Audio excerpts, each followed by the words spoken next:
Hello, good morning, good afternoon to all of you joining us all around the world. Good day to you, whatever time of day it is. Just starting slowly here as attendees roll in. I am Chris Burt, Managing Editor, Biometric Update. I'm pleased to welcome all of you today to our latest webinar, for which we are fortunate to be joined by Veridas to talk about elevating the fan experience. We're going to elevate fan engagement and adapting to today's entertainment landscape.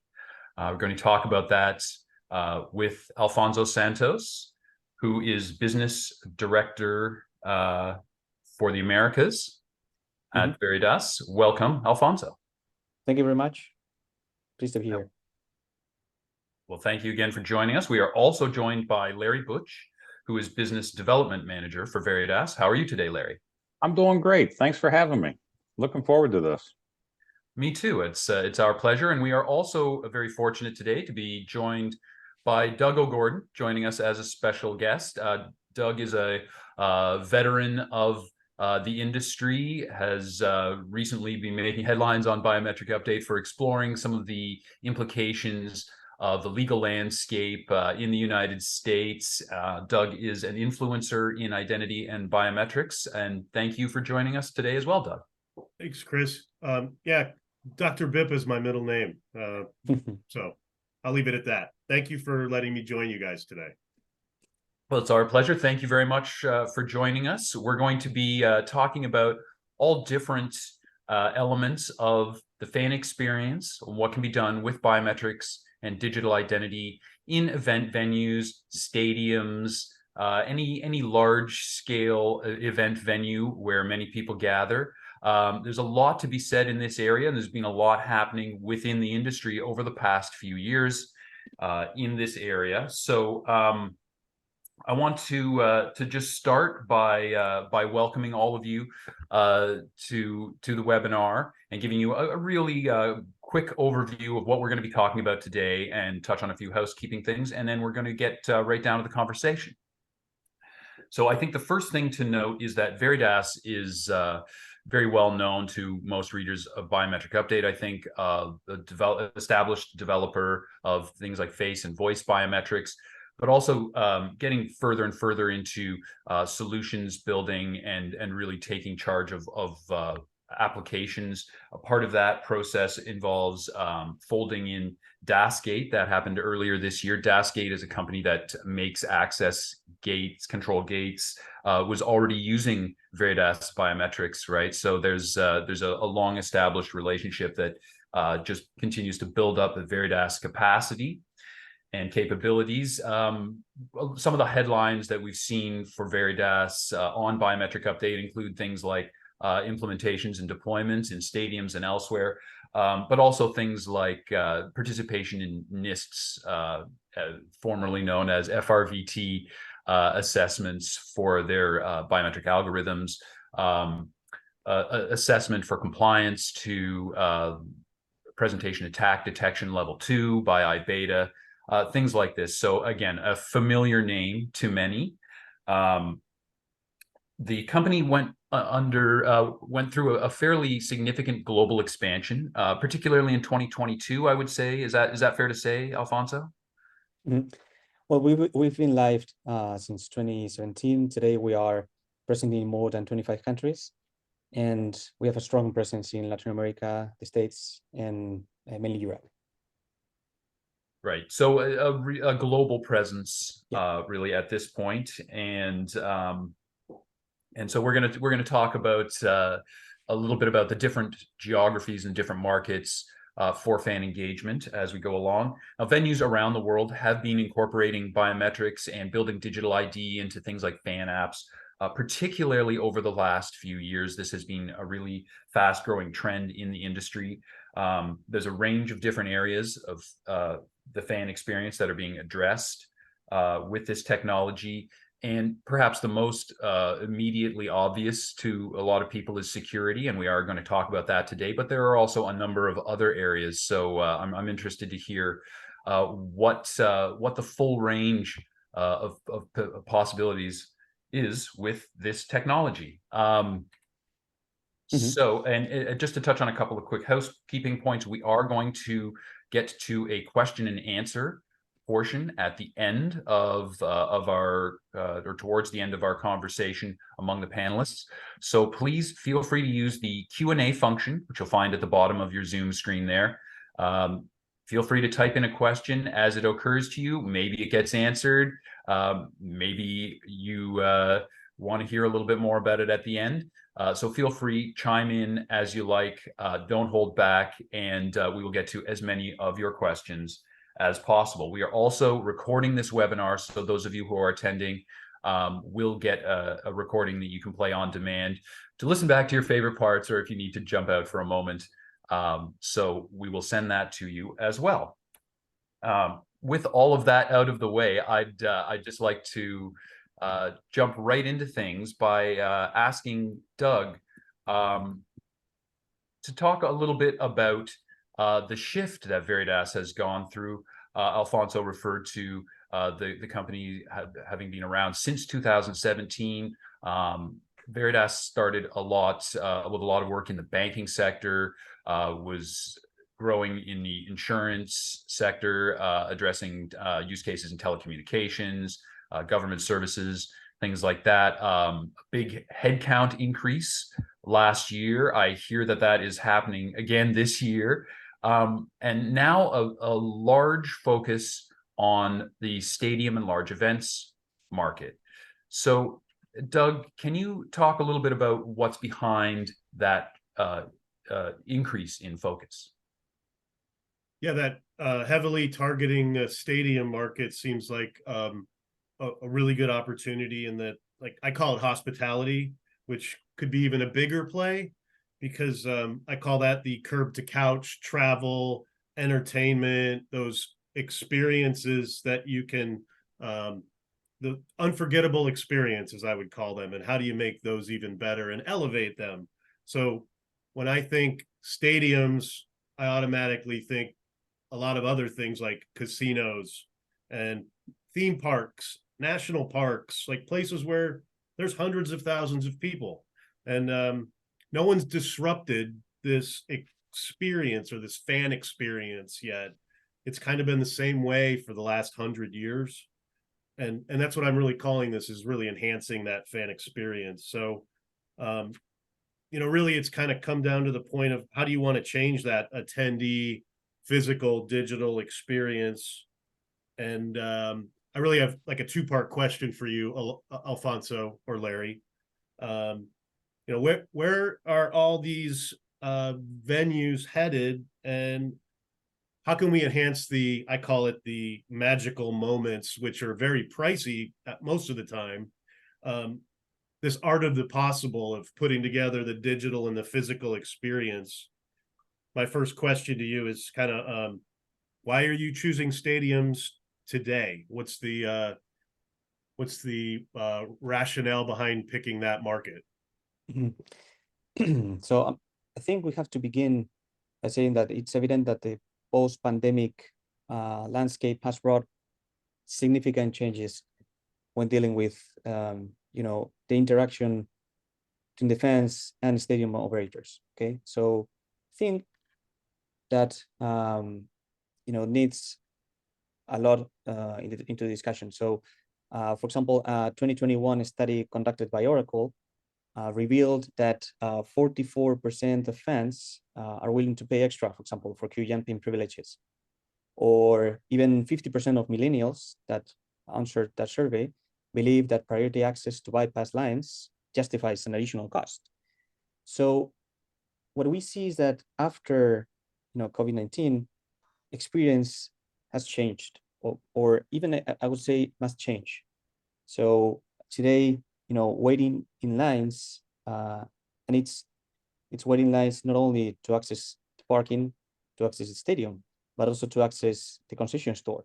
I don't want to wait to get my beer. and to get my my hot dog. So I think that's essential to be understood. Okay, the now experience is completely different. It has to shift from before the pandemic. So that's why we see that face authentication and identity verification have place in stadiums. Okay, so it's kind of an answer from the need of stadiums, and not only in sports but also events, as you mentioned. So amusement parks, any kind of event, even a concert hall, can adopt these solutions because they answer a need from the fans today. So we didn't only target the US. We have clients in production actually for that are enjoying our digital and physical experience in Latin America, in Europe, and what we see is that there is a common need of a new experience in a stadium landscape, I would say. But of course, sports in the US is a very big industry, and I think there is a need of that right now. If we compare it to Europe, Europe has been kind of moving forward a little bit, quicker than the US.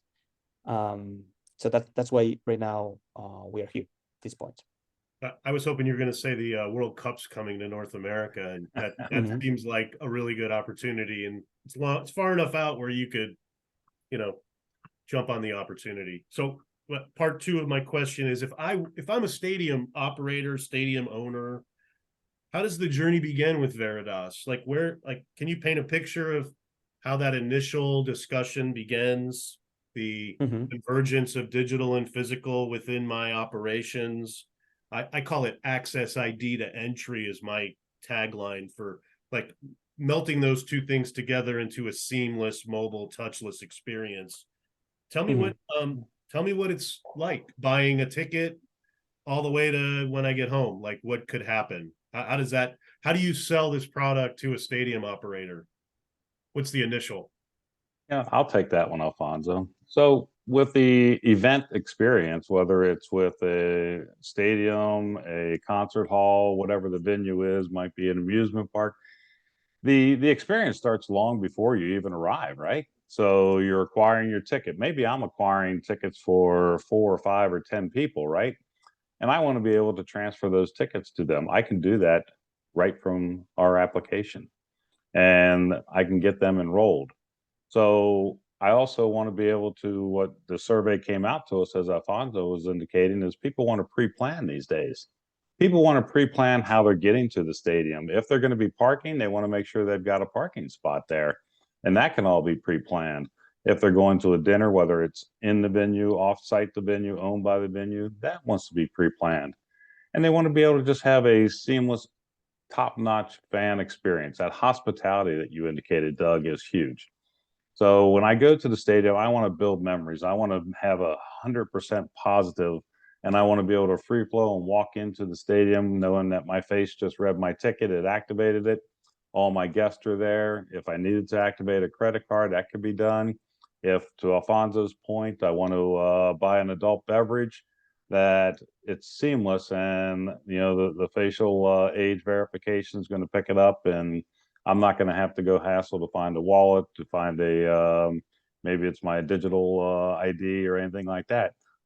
I am who I say I am, and my face is validating all of this for us. So I think the fan experience is not just once I get to or into the stadium. It starts from the very beginning, and it's got a whole umbrella of capabilities with it. I would say that I think technology plays a pivotal role right now in enhancing that stadium experience. So I think the approach that our stadiums we work for had adopt is about offering a comprehensive 360-degree experience. So that enables customers to plan ahead, as to Larry's point, and actually empowers attendees to have control over their experience even. So Yes, that's a key point. Now, the fan is at the center of that experience. So that begins by making an enrollment. So one key differentiator that has pushed stadiums to choose our solution, for example, is the digital identity verification. So being able to, with our global document coverage, you can apply this hands-free experience to any person that comes to your stadium, not only people from the US or people from, I don't know, from Mexico or people from the UK. So you verify the identity of that fan, and that adds an extra point of security. We see that there is a trend here in the US, particularly about walk-through screening devices with a lot of vendors out there, Evolve, Extract One, Sonar. So all those actors, what are providing is a walk-through experience for metal detection, for gun detection. Okay, so that has a lot to be also with experience and with security. But when then you have a long line to validate your tickets, it makes no sense to have a very quick screening device there. So what so to our point is, let's give a complete seamless and touchless experience so that the fan again can walk through from the home to the home again, and to your point, Doc, at the end of the experience, without taking the phone out of the pocket even. So that will be even the aim. And one point to touch on, Doug and Alfonso, is this goes well beyond just the fan. This can also make sure that the employees, the contractors, and the other vendors who are attending the facility are equally treated with, I can get in, get out, I don't have any hassles, I'm confirmed, maybe it's time and attendance, whatever the case might be, that they're easily flowed through, and the audit logs there for their management, their leadership, for getting paid. So everyone can have a nice, enjoyable field or off-field presence there. I say personally, I think that's even more important than the fan experience. Sorry, but that's the way you get it sold and put in, is like giving that experience, operator experience is what I call it. Giving them a dashboard to see in and know what's going on inside the facility. That's security right there. If you're letting the operator know what's going on inside their buildings, and giving them a fan experience too. Yeah, I think that there is always a trade-off. Yeah, there's always a trade-off, or has been always a trade-off between security and hospitality. And we feel it when we go to the airport and we see how many rings of security you have. So hospitality is horrible there. So the thing is that stadiums now have to evolve to just to provide the highest level of security, but the highest level of hospitality and experience. And I think that's very linked to the P&L of the stadium even. So there's another survey that that was conducted by Stadium Tier Report and Veridas and published last month, October 2023, and they found that the two most significant challenges faced by venue professionals is, first, increasing revenue, and then reducing operational costs. So when we talk about implementing technology and we examine how stadium operations are managed, it becomes evident, for example, that a slow service directly impacts revenue. Meaning that if you have, if you want to go to a game from, independently of the league, the NHL, NFL, NBA, and you're 20 minutes waiting for the access, you are not, spending money, actually. So in the Oracle report that I mentioned before, inquire whether fans will be willing to spend more on food and beverage purchases if their wait times were halved. And the response was, yes, of course, I will spend more. So think that, and that's what we hear from our customers in stadiums, is there is a link between technology and experience, and also my P&L. So that's I think something that has to be taken into account.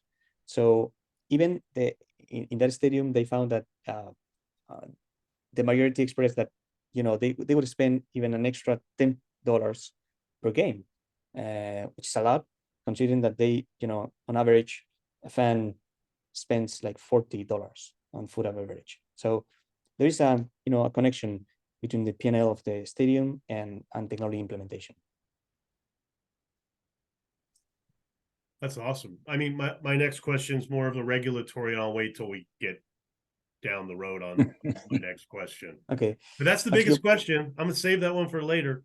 Yeah, I would say that to your point, if we go to real use cases, we want to hear facts, because we've been talking about surveys and studies, but then when we go to the real life and we see how fans are enjoying our systems, then it becomes clear that this technology could be very beneficial, even for them, not only for the operators, which are very glad to have a better increasing revenue, selling more merchant, selling more food and beverage. But then we go to the real use case, fans are amazed by how this system works. So I want to share this slide because it's it clarifies a lot how the experience is lived in a stadium.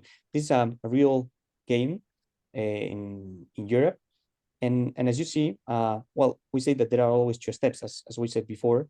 The first one is the enrollment. So we verify the identity of the person. That's something that is very differentiator. It's a differentiator from our company, because we link, as you said before, the digital and the physical. Because then, once you are enrolled, then you can access only with a face. And there are a lot of I would say ideas about technology adoption. You could think that only millennials or even Gen Z would adopt this technology, but just here in the screen, that's not the case. Even baby boomers, so all the generations are amazed on how the technology can work. And one thing stadiums have to be aware of is how easy is the technology to be used.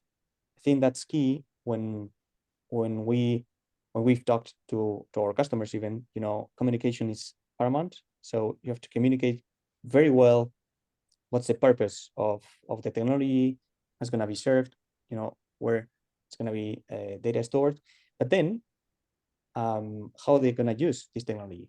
And you see here that this stadium in Europe, for example, more than 8,000 fans can access, can opt in to the system.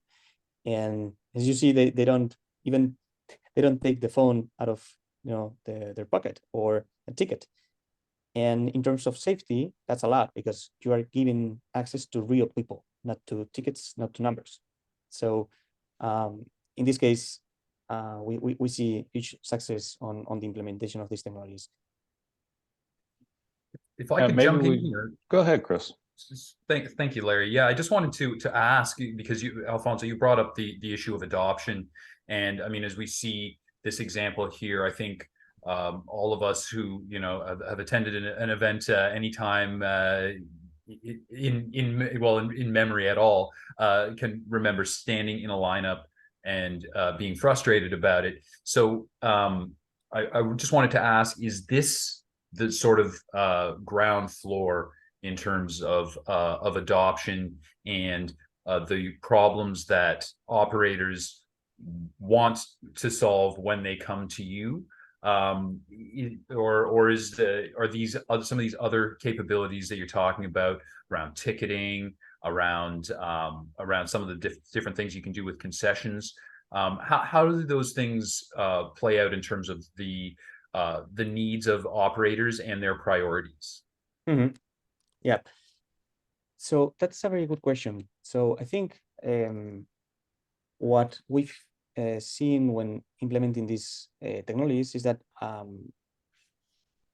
when you communicate well, and then you have higher adoption. For example, another client of us, it's Football Club Barcelona.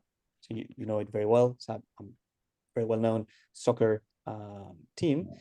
And so Football Club Barcelona is a client of us. They're in the very early stage of the hands-free experience. So they are using our technology to verify the identity of the fans to renew the tickets worldwide. They have potential 140,000 fans that hold a seasonal ticket. And after 6 months, more than 90,000 of them have enrolled successfully with our system. So that's a total of more than 65% of the people using our system. And take into account that this is a global soccer team, so they have fans in the US, they have fans in Mexico, in Chile, in Japan, India, Africa even. So I think when technology is very easy to use, which is the case in as you see here, you can have a very high rate of adoption with not only certain generations but also to the to all generations. For example, in this case, if you give the right the right message, and both enrollment and access are easy to use, then you are successful on that. If I might add to that, you're seeing on the left here, the number one, the enrollment piece of it. That enrollment piece, typically the marketing team is going to enroll our enrollment right into their app.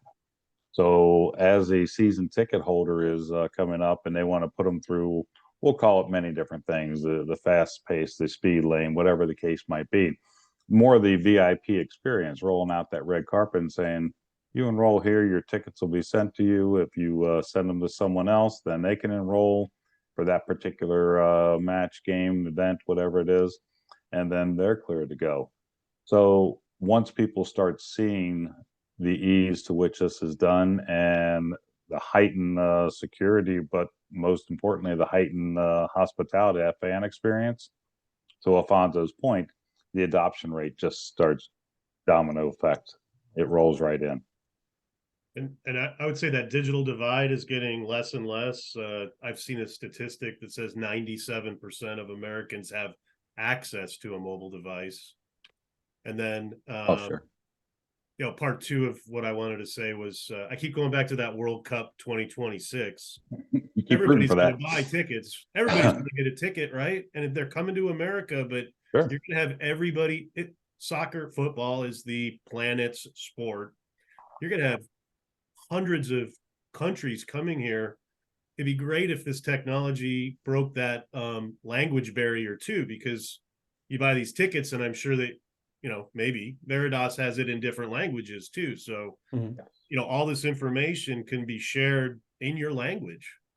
That ticket, that experience. When I come from Europe to the United States for 2026 World Cup, I'll be able to have that experience that I want instead of that language barrier too. So I think the digital divide and the language barriers and all those things can be kind of fixed with the this new technology. Oh, for sure. And keep in mind that more than 7,000 government IDs across the world are already enrolled and managed within the Veridas system. But just because we're showing the selfie and then the government document enrollment, that doesn't mean that the owner operator can't say, no, I'd rather just do a selfie or I'd rather do this. We have all those flexibilities built into our system. We're just showing you one example of the capabilities here. So all those people from all those countries coming to the World Cup, I think we'll be able to manage them. Let's say 99% of them. How's that? What do you think, Alfonso? I'm hoping I'm having you guys sell the World Cup experience. It'll be a Veridas experience, I hope. That would be wonderful. Well, so you've got this established enrollment experience, which is part of the roots of the company, right? I mean, this is ultimately draws on experiences that are were developed with to serve different industries as well. And so this is like something that's thousands and thousands of people have been using for different companies to do different things. All very like long tail of success doing this. But what about future or more futuristic? Some of these I would say future applications, but some of them are literally already happening. So you referred earlier, Alfonso, to the potential with concessions and things like that. So Alfonso, Larry, I don't know, maybe you both want to weigh in on this, but what do you see as the value points once people are inside? They've enrolled, they've entered, no lineup. Sure. Now what? Sure, Alfonso, I'll start off with this one. So once you're into the stadium and I want to go to the concessionaire, and there's this long line there and people are getting their driver's license out for buying the adult beverage. Usually when you're buying a beverage, you're also buying a hot dog or a pretzel or some other piece, right? Well, many of our systems have age verification built into them. And age verification is two completely different sides of it. So the ACCS recently validated us as 99.5% accurate on verifying a person's age without even knowing who they are. So they took a database of 60,000 people in the UK, ran them through not only our system, but many other systems. And we were validated at 99.5% plus approval. What does that mean? UK's age check certification scheme, right? Yeah. Oh, I'm sorry. Yes. Thank you, Chris. Clear for those. Some of us know it, some of us don't. But yeah, my apologies. This is their job, is to say this technology will perform this function properly for everyone, right? Their stamp of approval is an honor, and it goes back to our dev and our engineering team for building wonderful products.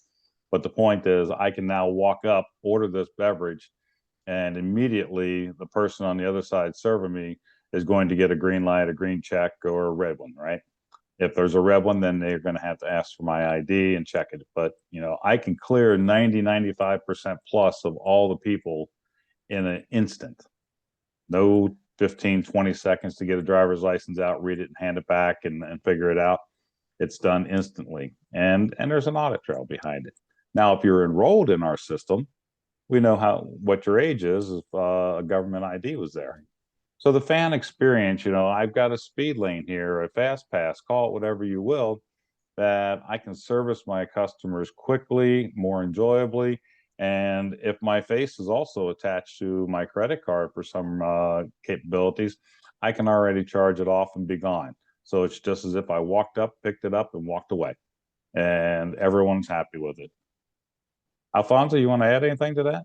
Yeah, to your point, think, the Stadium Tech report that was released last month, we saw also that checkout free concessions are right now a trend again. So technology to be able to speed up the process of buying food and beverage is right now a trend. So what we're seeing again is walk-through screen devices and autonomous retail stores focus on experience, being very quick, so that you can focus on the important thing, which is the event itself. So, for example, we were talking to different sports teams, and they said, okay, I want to have home court advantage, meaning that I need the people cheering at the team, and if they are in wait lines, if they are, with a cell phone or out, the event itself, I don't have that home court advantage. And again, that impacts a lot, P&L, because if you have a better mass of fans cheering up your team, you will be able to, score more goals or make better games, whatever. Okay. So I think now when you have checkout free concessions, or you have, there are plenty of vendors out there, grab and go concept of, taking the food from those stores. Again, and merchandise. Yeah, merchandise, of course. So it's not only with, dealing with food and beverage. You need to verify the age of that person. And again, if you have another person involved, just to check your ID, sometimes it takes 20, 30 seconds. And that means that experience breaks a lot there. And you generate again lines, and the concept of, having a free, seamless, touchless experience doesn't apply. So we see age verification as one of the main trends within that report as well. So I think that the future, to your question, I think it's been already here. So it's like evolving. So now we see stadiums and arenas in the US implementing all those new technologies. I think they will be around, the digital and physical realms continually interacting. So when I buy the tickets from home, I validate my identity, and then I access with some hardware that can, in less than a second, give me access or verify my age, or let me get out, go to the parking through a fast track lane. So I think now the fan journey shifts from a linear to a more kind of a circular one. Okay, so it never ends. So the journey, the journey from the venue back to home is the initial phase in deciding whether to purchase tickets for the next event. So it's a never-ending tale where, again, a 360 experience will mean that person will repeat to come to that event or other. Okay, and that's key for the stadium operators to see and to be able to know if someone's gonna repeat, is gonna come again to your event. It could be football match and then a concert, but that's important to have, this lifetime value of the fan, and to do so you have to be physical and digital realms together. And And if when you the were talking, operator's giving Sorry, you, go ahead. sorry, Chris, I said if the operator is giving the ticket buyer the option to say, hey, I want to go into the seamless touchless operation. I was just there for this last event.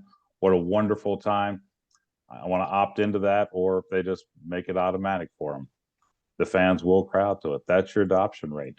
And as well as, like we said, with your contractors, your employees, and all that. They're moving straight on through, and they're getting to their positions quicker. and this gives you visibility that into what people are doing and what their preferences are and so on, that you wouldn't otherwise have, right? So Oh, sure. that's, I mean, when we were talking a little bit about this in preparation, you guys brought up the concept of know your fan, which I thought was just a fascinating idea. So yeah, one of you guys want to dive into that a little bit? Yeah, I mean, know your customer, know your fan. It's a similar experience, right? It's data. That's what we're dealing with. We're dealing with data. Where are my fans at? What are they doing? How are we interacting with them? Where are they spending their time? If they're spending their time on the concourse, they're not, as Alfonso said, in the game. And let's be loud and let's cheer our team on and let's be part of the team's success. So knowing where your fans are, if we had that whole umbrella of, hey, I've got the parking covered with them, I've got the dining outside the venue, I got the dining inside the venue, I've got the concessionaires, I got the merchants, I've got everything covered, then I know from a fan experience operation where we need to add things. Maybe I need to move some merchandise around, maybe I need to change the type of concession that's here from this type to that type because we're seeing more people are buying X versus Y. And if I've got a customer that's in section 110 and I'm seeing that they're doing their purchasing, it's 6 concessionaires away. Why? Oh, well, now let's go see what they're buying. Okay, we're seeing a trend here now. It's time to move some concessionary products around, or it's time to move this around, or whatever the cases might be. So you're getting more data and more data into how to serve your fan and how to make that fan experience even better than you've already made it. Alfonso, you want to touch on anything? Yeah, I think just to add my 2 cents here. So there is a lot of business intelligence behind all those technologies, and our clients are using business intelligence to have and deliver a better experience. For example, as you saw before with the system we have, so screens are completely customizable.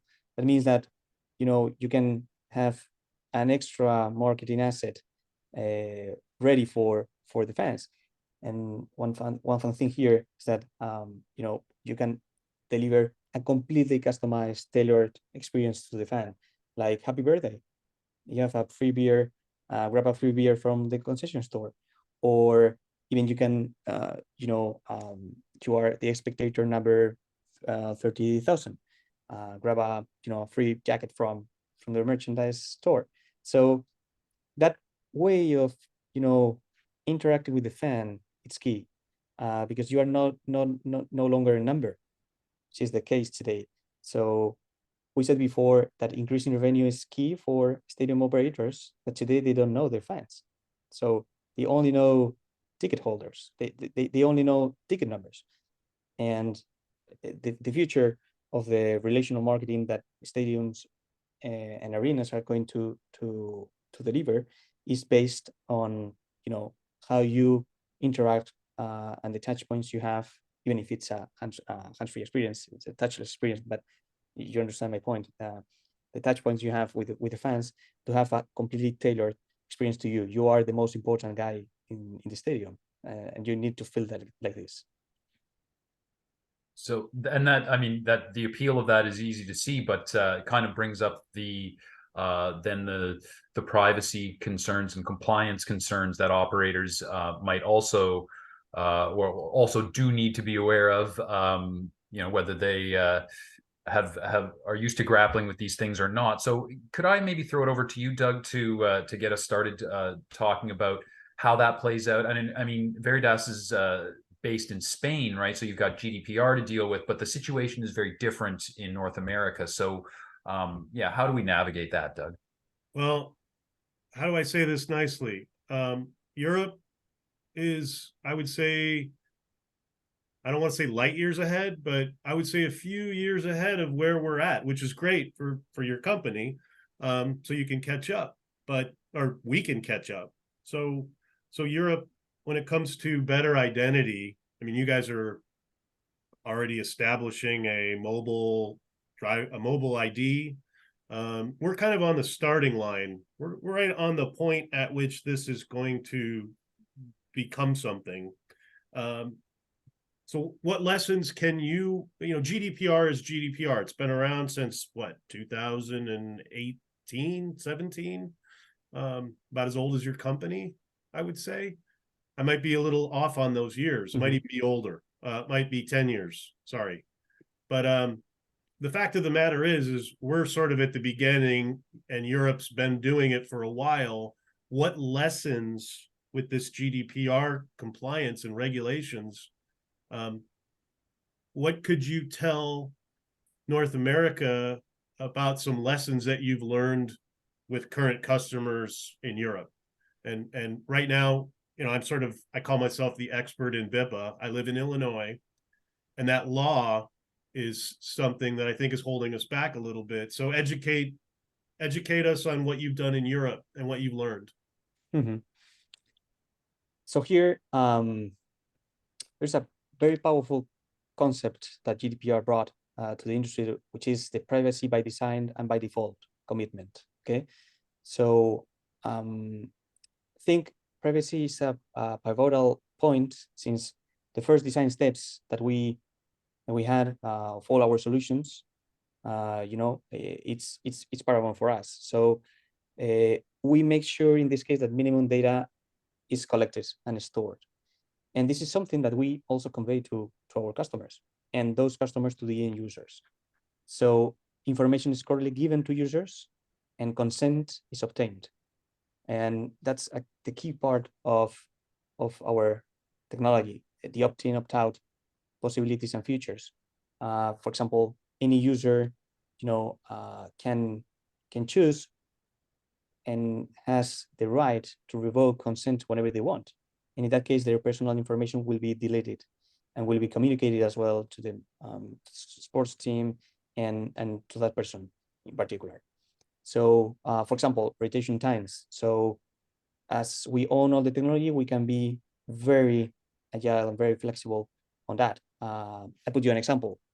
We have some clients that have seasonal ticket holders, and that user can decide consent to use the system. And maybe you may want us to keep the identity information, like, for example, for one season, okay? So that you need to enroll again every time you go to the stadium. But you may also prefer not to register like for the second season, for the next season too, and you want to, well, decide after to do it. As all our technology is based on that, assumption of the consent, it's based on the consent, and all the terms and conditions of the system are, presented to the end user. There is, in this case, no problem at all.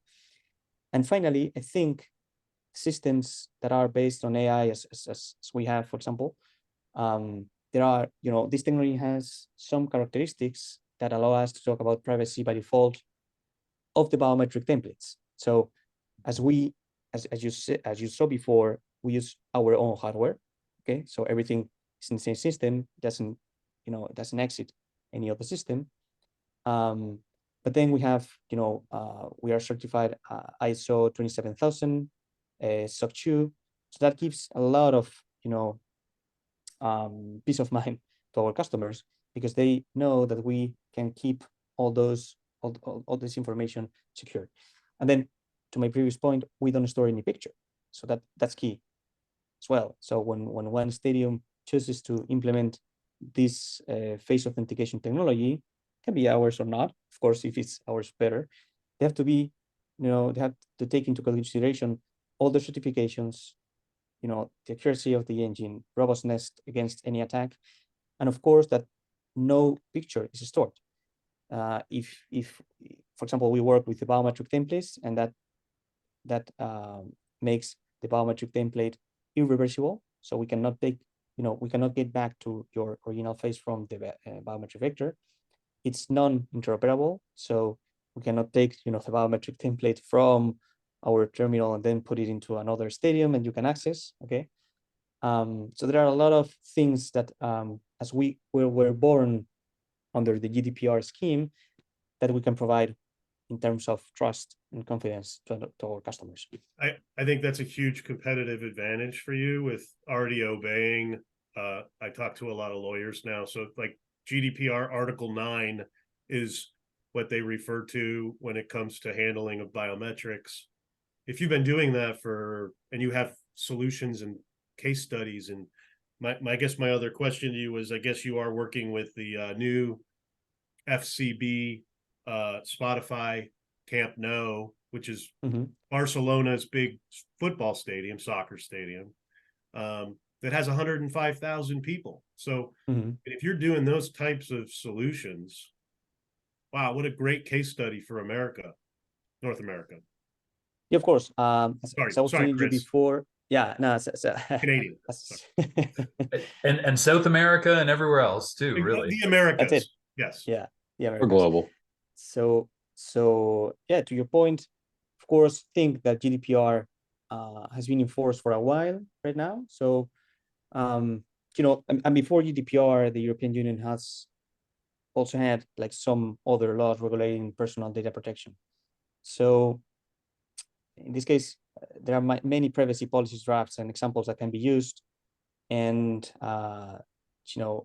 there are some guidelines that clarify better, I think, that here in the US, how to, lead to better compliance. But I think, yeah, that this technology in particular has to be also, owned, so to speak, by the user. And it has to be always opt-in, opt-out. And you have to be sure that all the information is, stored properly, both in the cloud and in the terminals. So that's key. Well, also for the adoption. Yeah, those are the questions that offline, if someone wants to answer those, I think like there's so many different.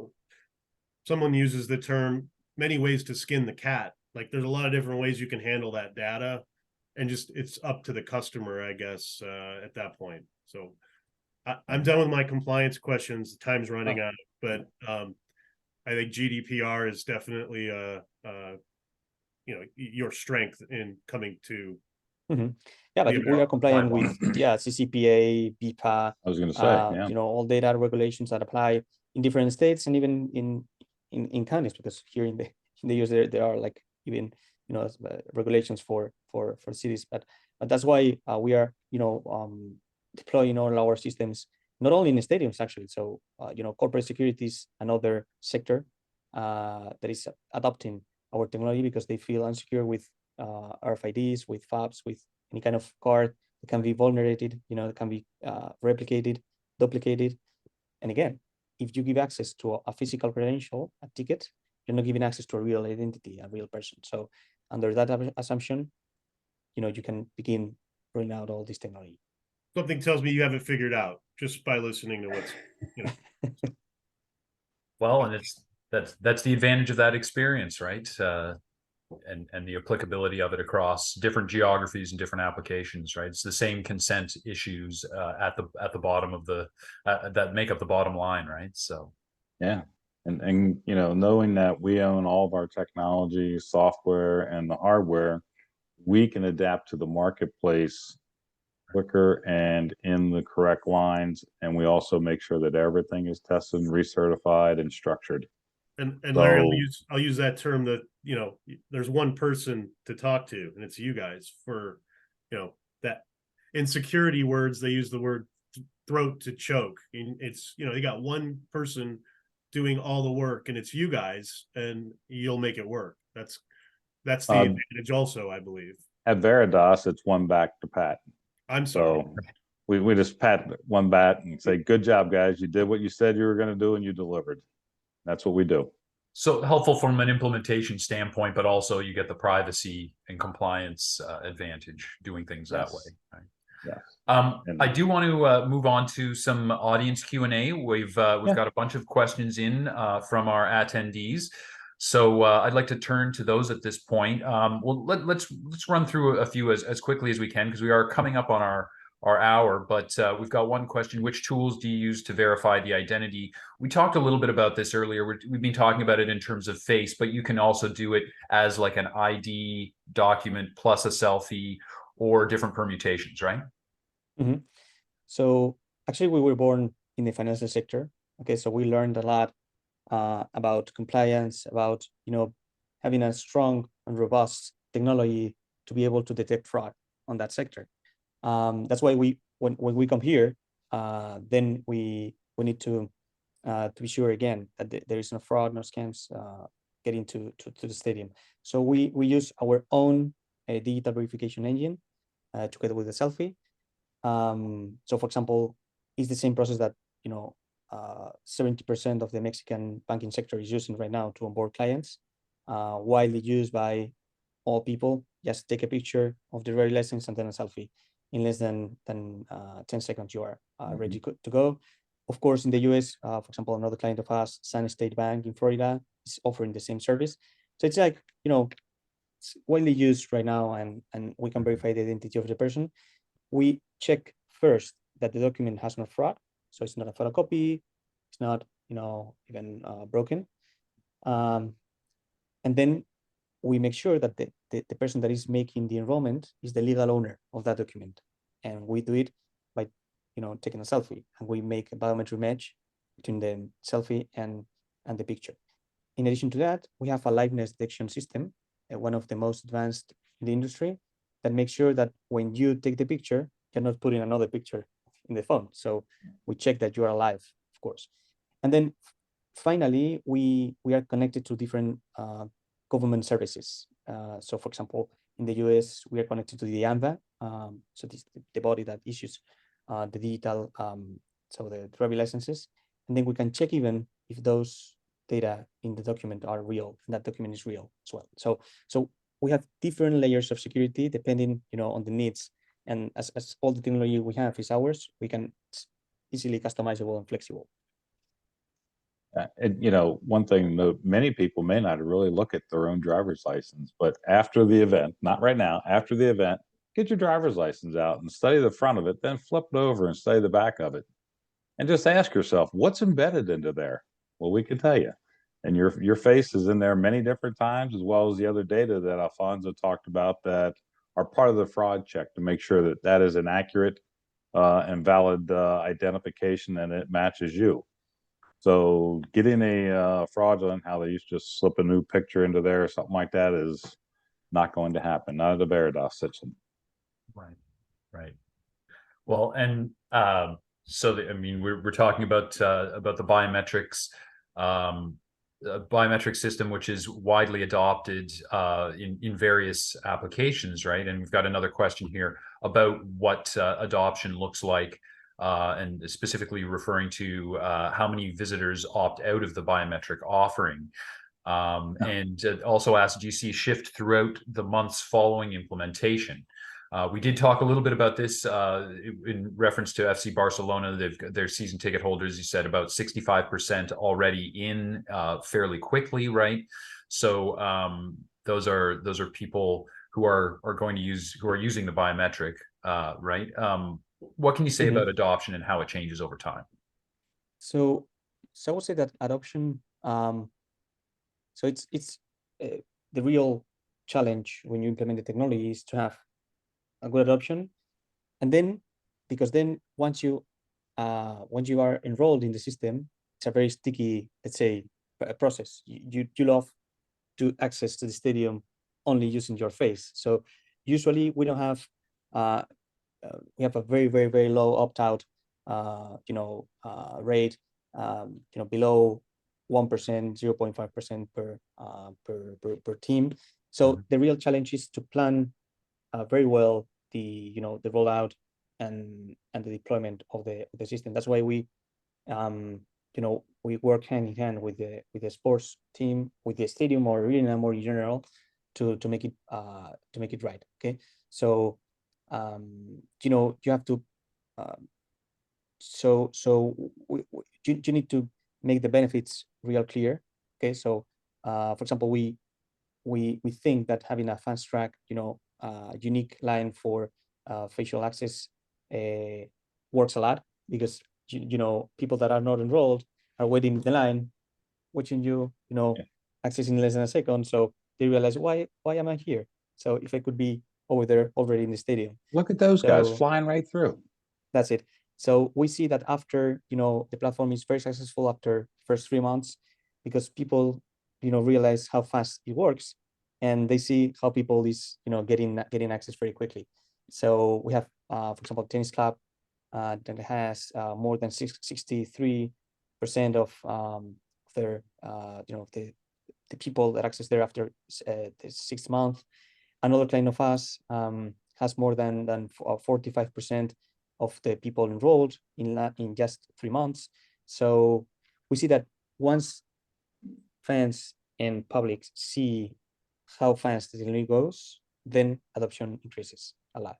And you're getting that critical mass out of the gate that then will demonstrate the advantages, right? Yes. Yeah, I mean, absolutely. because you see both lines. So you see a very fast line, very fast track, and then the other one with a lot of queues. And then that again, if we talk about security, then when you have a critical mass, already enrolled, everything is easier from the security standpoint, because you have people overviewing all the process, but it's hands-free experience. You don't need anyone like checking your identity, so it goes very smooth.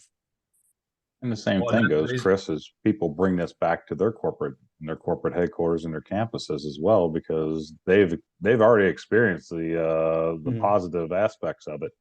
They're like, I need that. Right. I want to make sure we're controlled. Very good. So, and that also raises the question of how, which is asked by another attendee, how the ticket itself is linked with the biometry of the individual. Do you want to dive into that, the tech side there for a second?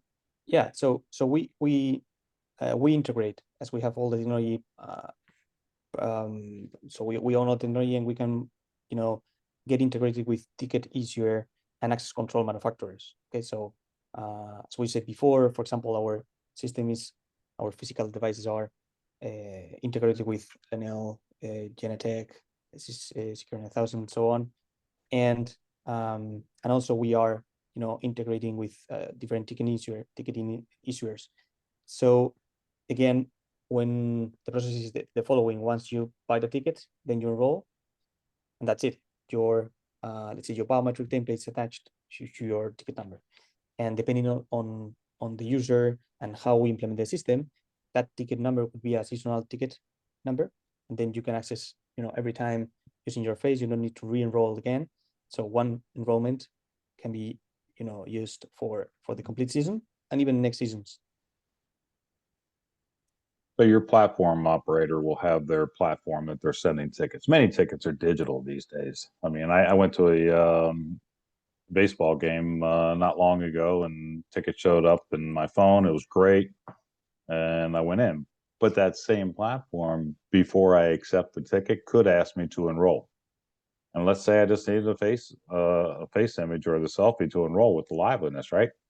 Then I could enroll from there. I'm good. I'm done. It took me maybe 10 to 25 seconds, and my ticket's right there. And I don't need my phone. I don't need a piece of paper. I don't need anything. I just walk through, and I'm seamlessly running through.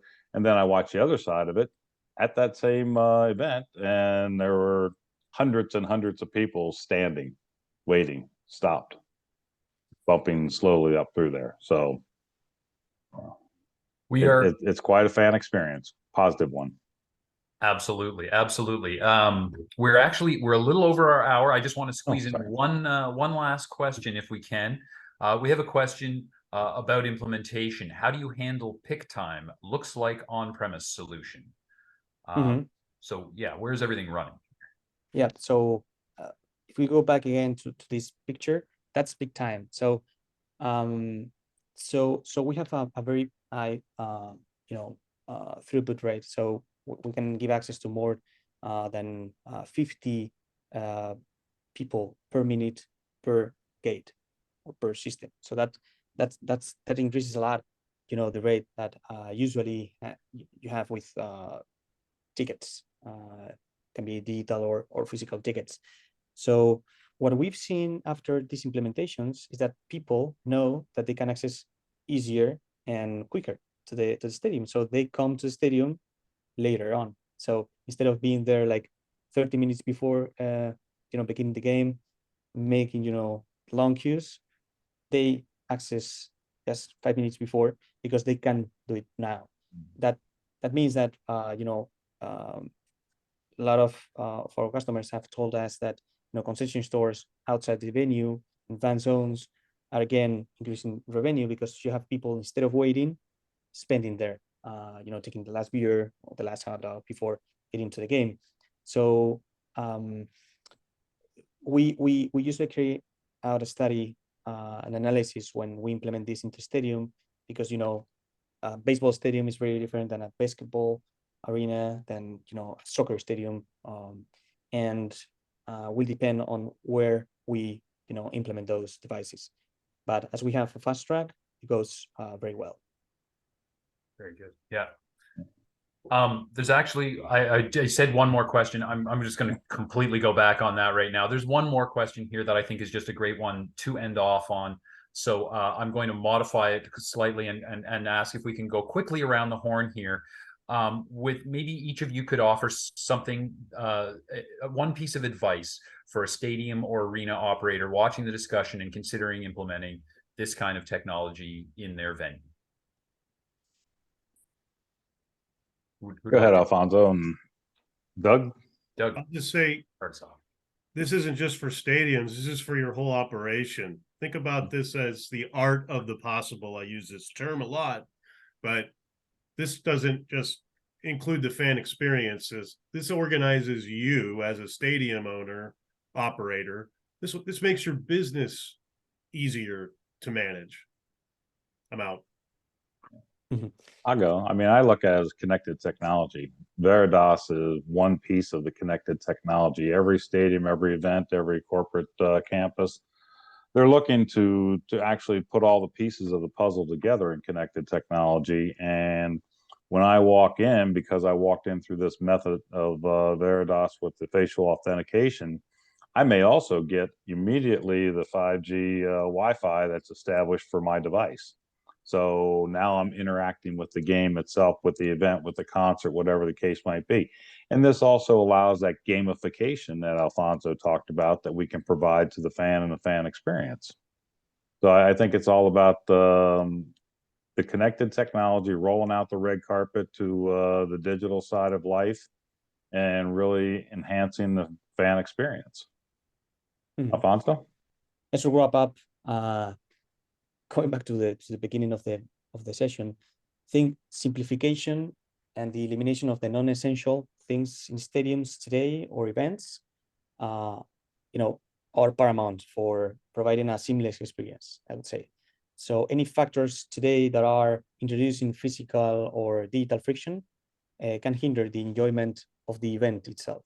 So I think that today stadium operators have to take into account that to provide a very seamless, touchless experience. And then not only seeing like, you know, as a hands-free access and that's it. It really, you know, it really changes the way you see also marketing and the relationship with your fans. So it's not only a technology implementation, it's a way of thinking, a new way of thinking about the experience. So I think stadiums are, you know, moving forward with this, with the security screening, with the concession stores. I think this will be the next technology to be implemented, of course.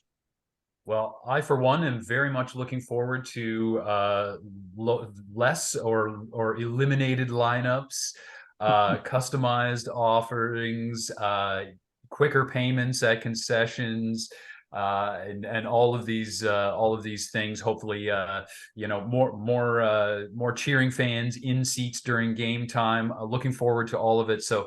Thank you very much. Thank you, Doug and Alfonso and Larry, for this interesting discussion. Thank you very much to everyone who has attended, who's asked questions, who's listened. We've gone well over our hour because we've been having an interesting chat. So thanks again to all of you, and I look forward to talking again in the future about this and other solutions. Thank you, Thank guys. you very much. Cheers. Have a great day. Take care. Have a good day. Bye-bye. Bye for now.